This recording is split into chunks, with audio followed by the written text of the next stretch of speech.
ഒരു 3 ആഴ്ച മുന്നേ ഹീലിംഗ് ചെയ്യാൻ വന്ന ഒരു കുടുംബം, അവരുടെ പ്രശ്നങ്ങൾ, എനർജി സംബന്ധമായ വിഷയങ്ങൾ നമ്മൾ ഹീൽ ചെയ്ത് മാറ്റി കൊടുത്തു. പക്ഷെ അവരുടെ വീടിന് കുറേ പ്രശ്നങ്ങൾ ഉണ്ടായിരുന്നു എന്നുള്ളതാണ്. അപ്പോൾ ആ ഒരു കാര്യം ശ്രദ്ധയിൽ പെടുത്തിയിട്ടുണ്ട്. കാരണം ആ ഒരു വീടിൻ്റെ ഒരു എനർജി ഇഷ്യൂ കൂടി മാറ്റാനായിട്ട് സാധിച്ചെങ്കിലാണ് അവർക്ക് ആ വീട്ടിൽ നിന്നുകൊണ്ട് എനർജിയെ മെയിൻറ്റെയിൻ ചെയ്ത് കൊണ്ടുപോകാൻ പറ്റുള്ളൂ. അതാണ് അതിനകത്തുള്ളൊരു ശാസ്ത്രം.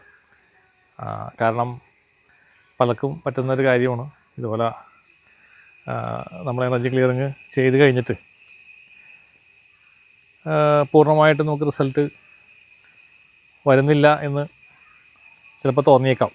അതെന്തുകൊണ്ടാണെന്ന് വെച്ച് കഴിഞ്ഞാൽ ഇതേപോലെ വീടിൻ്റെ എനർജി പ്രോപ്പർ അല്ല എന്നുണ്ടെങ്കിൽ ഇതുപോലെ സംഭവിക്കാനുള്ള സാധ്യതകളുണ്ട്.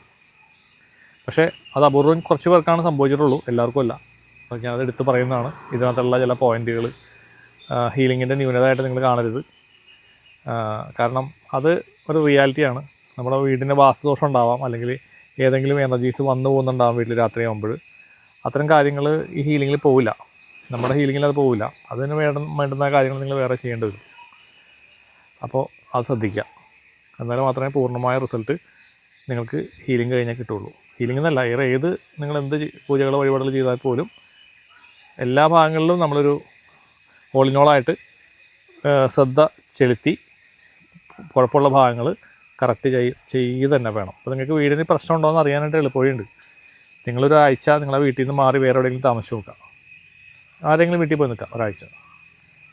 ഇന്നത്തെ കാലഘട്ടങ്ങളിൽ ഇത്തിരി ബുദ്ധിമുട്ടുള്ള കാര്യമാണ് ഞാൻ പറയണമെന്നറിയാം. പക്ഷേ അപ്പോൾ നിങ്ങൾ പണം ചിലവാക്കുന്നതിന് മുമ്പ് നിങ്ങൾക്ക് അത് കൺഫേം ചെയ്യാൻ പറ്റും. അതുകൊണ്ടാണ്. അല്ലെങ്കിൽ വേറെ ആൾ വീട്ടിൽ പോയി നിൽക്കുമ്പോൾ നിങ്ങൾക്ക് പ്രശ്നമില്ല എന്നുണ്ടെങ്കിൽ ഉറപ്പിച്ചോളൂ, വീടിന് പ്രശ്നമുണ്ട്.